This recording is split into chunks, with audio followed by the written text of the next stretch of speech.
नमस्कार दोस्तों, स्वागत है आपका फिर से एक नए वीडियो में। तो दोस्तों, बीएसएनएल थर्ड पीआरसी लागू हो रही है, तो जो पे रिवीजन है, जो कर्मचारी है, उनके पास सिर्फ एक ऑप्शन है कि भाई साहब पे रिवीजन सिर्फ बीएसएनएल करेगा और बीएसएनएल में अफोर्डेबिलिटी क्लॉज जैसे ही हटेगा हमारा पे रिवीजन हो जाएगा, अगर नहीं हटेगा तो पेंडिंग रहेगा। ठीक है, एक ही ऑप्शन है उनके पास। ठीक है, लेकिन पेंशनर्स के पास भाई साहब यहाँ पर दो ऑप्शन आ जाते हैं, दो नहीं तीन ऑप्शन आ जाते हैं। ठीक है, तो सबसे पहले दो ऑप्शन की बात करते हैं। तो देखिए, दो ऑप्शन की बात करूं तो एक तो पे रिवीजन का ऑप्शन कि भाई साहब अगर पे रिवीजन हुआ तो उसके पीछे लगा आपका पेंशन रिवीजन भी हो जाएगा। और सबसे बड़ा पेंशन रिवीजन का फायदा क्या रहेगा, अगर आप थर्ड पीआरसी से जुड़े हुए हो और बीएसएनएल से जुड़े हुए हो तो सबसे बड़ा फायदा रहेगा एरियर का, जो कि 9 साल का एरियर है 2017 से लेके 2026 तक का। ठीक है, अब ये जो 9 साल का एरियर आपको मिलेगा तो आपको एक लम सम पेमेंट मिलेगा। हर एक पेंशनर्स को 8 से 10 लाख रुपए का एरियर मिल सकता है, जो कि उनकी बाकी पेंशन, आईडीए और वगैरह सब कुछ मिला था। ठीक है, तो ये पेंशन आपको मिल सकती है और इतना फायदा आपको मिल सकता है। ठीक है, अब यहां पर एक बात आती है कि अगर 30 मार्च की जो पेंशन रिवीजन को लेकर सरकार और पेंशनर्स के बीच में जो कोर्ट केस चल रहा है और उस कोर्ट केस में यहां पर कोर्ट का पक्ष अगर बीएसएनएल पेंशनर्स के पक्ष में अगर फैसला आता है उस कोर्ट में, ठीक है, 30 मार्च के अपडेट में अगर 30 मार्च को जो फैसला सुनवाई होने वाली है और उस सुनवाई में अगर कोर्ट पेंशनर्स के पक्ष में फैसला लेता है और पे रिवीजन और पेंशन रिवीजन आपस में डीलिंक हो जाते हैं, यानी कि अलग हो जाते हैं, तो ऐसी स्थिति में क्या होगा, आप अलग हो गए तो पे रिवीजन से अलग होना मतलब एरियर आपको नहीं मिलेगा। ठीक है, ये जो 2017 से 2026 तक का एरियर का आपको लॉस हो रहा है, ऐसी स्थिति में आपको एक फायदा मिल सकता है 8 पे कमीशन का।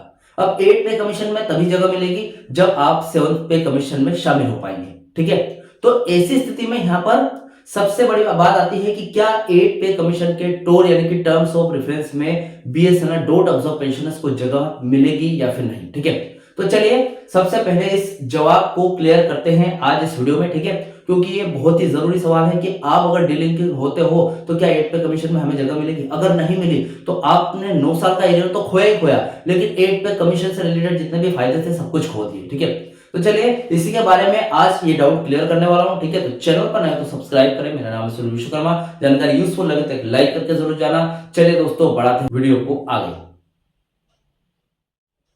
तो दोस्तों, सबसे पहली बात करते हैं कि डीलिंकिंग की बात कर लेते हैं, क्योंकि ये सबसे जरूरी मुद्दा है। ठीक है, 30 मार्च 2026 की सुनवाई में जो दो रास्ते निकल कर आ रहे हैं उसमें एक तो 8वां वेतन आयोग यानी कि 8 सीपीसी है, जो कि हो सकता है भविष्य में एक देखा जाए तो सबसे बड़ा डिसाइडिंग फैक्टर निकल कर आया। ठीक है, तो पहले डीलिंकिंग की बात कर लेते हैं, जो कि अगर डीलिंकिंग हुई तो क्या 8 सीपीसी में पेंशनर्स को जगह मिलेगी, देख लेते। देखिए, सबसे पहली बात, हाँ बिल्कुल मिलेगी। यदि कोर्ट डीलिंकिंग का फैसला देता है तो इसका सीधा सा मतलब यही होगा कि आपकी पेंशन बीएसएनएल की बैलेंस शीट या फिर मुनाफे या घाटे से आजाद हो जाएगी। ठीक है, यानी कि बीएसएनएल से आपका कोई ताल्लुका नहीं रहेगा। सरकारी स्टेटस की पुष्टि की अगर बात करूं तो उन्होंने पुष्टि की है। केट और हाईकोर्ट ने पिछले कई आदेशों में यह माना गया है कि बीएसएनएल के अब्जॉर्ब जो पेंशनर्स है, जो कि डोट से अब्जॉर्ब होकर बीएसएनएल में आए थे, जो कि पेंशनर्स मूलतः सरकारी कर्मचारी थे पहले जब डोट में थे, जिनकी पेंशन भारत सरकार की कंसोलिडेटेड फंड ऑफ इंडिया से जाती है, यानी कि डोट से जाती है, ये पुष्टि कर चुके हैं। आप 7 सीपीसी के आधार की अगर बात करूं, अगर आपकी पेंशन 7 सीपीसी यानी कि 2.57 फिटमेंट फैक्टर के आधार पर रिवाइज होती है, जैसा कि केंद्रीय कर्मचारियों की हुई है, तो आप केंद्रीय सिविल पेंशनर्स की श्रेणी में स्थायी रूप से शामिल हो जाएंगे। ठीक है, अभी देखिए यहां पर 7 सीपीसी में अगर जब तक नहीं गए तब तक आपको 8 पे कमीशन का आपको लाभ नहीं मिलेगा, क्योंकि भाई साहब जब तक आपने 11th की एग्जाम नहीं दी तब तक आप 12th में नहीं जा सकते, या फिर 10th की नहीं दी तो 12th की परीक्षा कभी आप दे ही नहीं सकते। ठीक है, तो आपको पहले छोटी पेड़ी पर चढ़ना पड़ेगा, फिर आप बड़े पायदान पर जा पाएंगे। ठीक है, भले आपकी डीलिंकिंग हो जाए लेकिन आपको 7 पे कमीशन का पहले लाभ लेना पड़ेगा, उसके बाद आप 8 पे कमीशन का लाभ ले पाएंगे। ठीक है, 8 सीपीसी के लाभ की बात करूं तो क्योंकि 8 सीपीसी की सिफारिशें 1 जनवरी 2026 से लागू होने की पूरी उम्मीद नहीं है। ये तो ठप्पा लगा हो भाई साहब कि भले वो इसके 2 से 3 साल बाद लागू हो, सिफारिशें आने में 3 साल भी लग गए। वैसे तो अक्सर 2 साल से अंदर का समय लगता है, वैसे 18 महीने का समय दिया है यहाँ पर सरकार ने।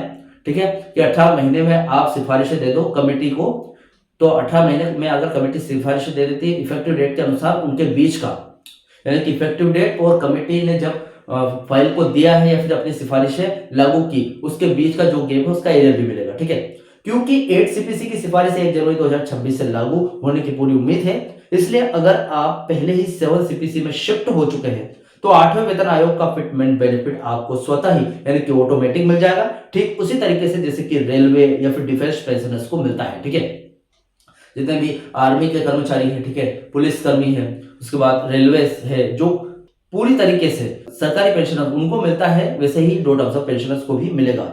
तो भाई साहब डीलिंकिंग बहुत जरूरी है और डीलिंकिंग करने के लिए 30 मार्च का फैसला पेंशनर्स के लिए सबसे अहम फैसला होने वाला है, क्योंकि उसी फैसले में ये यहां पर आपको बताया जाएगा कि जो कोर्ट है वो किसके पक्ष में, सरकार के या फिर पेंशनर्स के।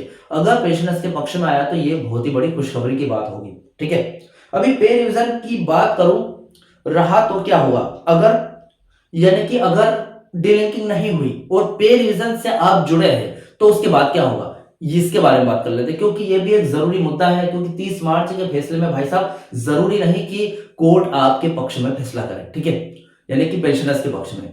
अगर डीलिंकिंग नहीं हुई तो क्या होगा, तो देख लेते हैं।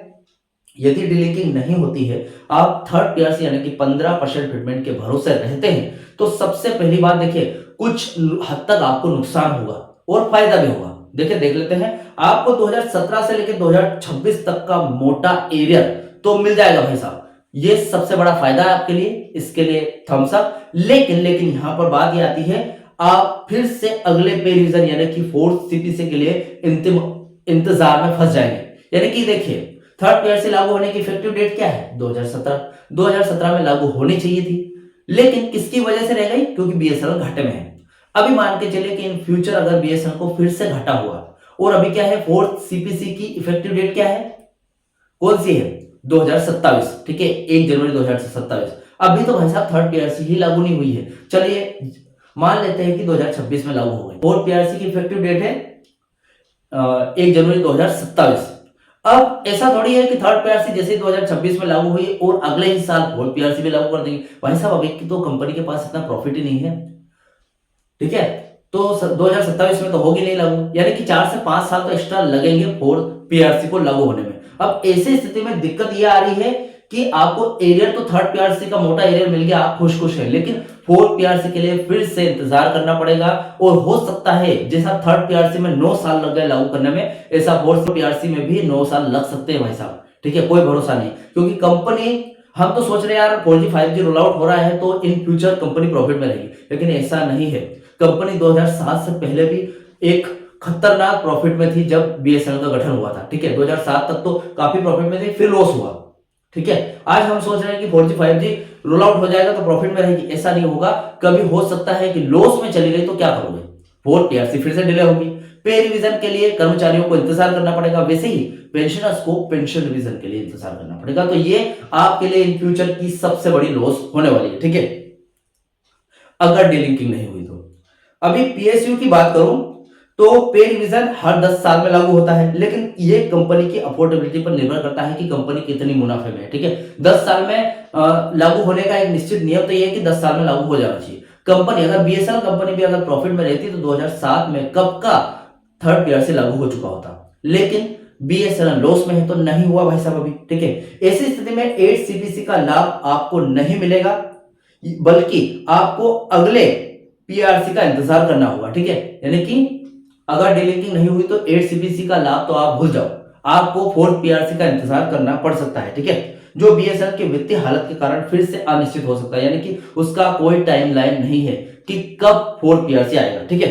अभी एरियर के गणित की बात करूं तो देखिए भाई साहब, यहां पर सिंपल सी बात है कि जो एरियर है, अगर पे रिवीजन 15% फिटमेंट पर की स्थिति अगर आप देखें, यानी कि डीलिंकिंग नहीं होती है और सिर्फ आप पे रिवीजन पर डिपेंड रहते हैं, यानी कि थर्ड पीआरसी पर डिपेंड रहते हैं, बीएसएनएल पर डिपेंड रहते हैं, तो आपको क्या होगा, 2017 से लेकर 2026 का पूरा एरियर मिलने की प्रबल संभावना है, 100% मिलेगा। क्योंकि पेंशनर्स के मामले में नॉशनल फिक्सेशन नहीं होता है, कर्मचारियों का होगा लेकिन पेंशनर्स का नहीं होगा। अब नहीं हुआ तो आपको पूरा एरियर मिलने की संभावना, यानी कि जो 8 से 10 लाख रुपए आपके खाते में आने थे वो जरूर आएंगे, ये एक खुशखबरी है।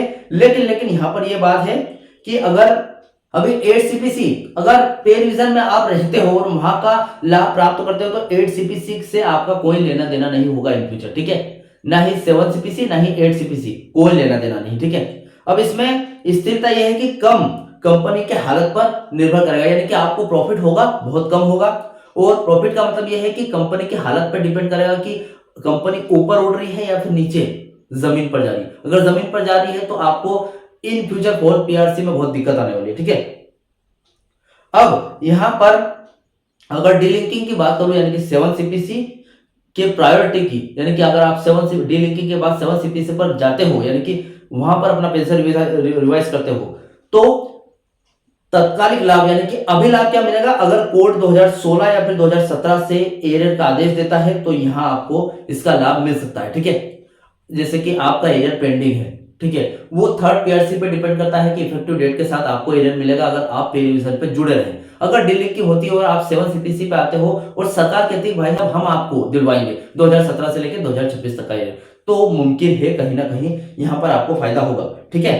अगर 8 सीपीसी की बात करूं, 1 जनवरी 2026 से लागू होने वाला 8 सीपीसी में आप सीधे शामिल हो जाओगे। अगर डीलिंकिंग होने के बाद आप 7 सीपीसी में शामिल हो जाएंगे तो यहाँ पर 8 सीपीसी में जगह अपने आप आपको मिल जाएगी। जैसे कि बीएसएनएल जो कि केंद्रीय कर्मचारी उनको ऑलरेडी 7 सीपीसी का लाभ ले रहे हैं, ठीक है। ऐसे में क्या है, 8 सीपीसी आएगी तो वो तो अपने आप जुड़ जाएंगे, ऐसे ही आप भी अपने आप जुड़ जाओगे, ठीक है। और फायदे की बात करूं तो बहुत अधिक पूरी तरीके से सुरक्षित रहेंगे आप। फ्यूचर की बात करें तो बहुत अच्छी संभावना है। जो केंद्रीय कर्मचारियों का सीपीसी है वो हर 10 साल में लागू होता है और होता ही है, कोई इंतजार करने की जरूरत नहीं पड़ेगी आपको और आप सुरक्षित रहेंगे, आपकी पेंशन सुरक्षित रहेगी, ठीक है। कुल मिलाकर बात करें तो पेंशन एसोसिएशन जैसे कि जो भी बड़ी पेंशनर्स है 8 सीपीसी के टर्म्स ऑफ रेफरेंस में बीएसएनएल पेंशनर्स को शामिल करने की पूरी डिमांड कर रहे हैं।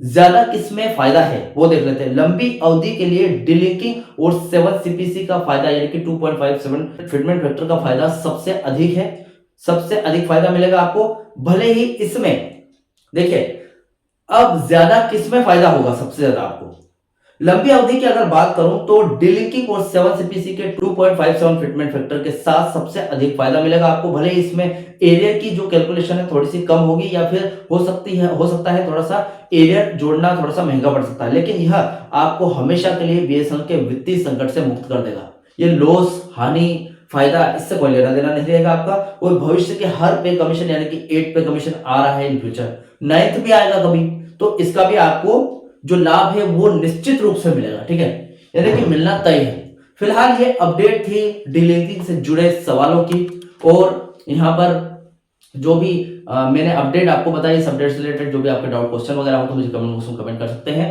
वीडियो अच्छा लगा तो वीडियो को लाइक कमेंट से शेयर करें। मिलते हैं दोस्तों नेक्स्ट वीडियो में। सी यू सून।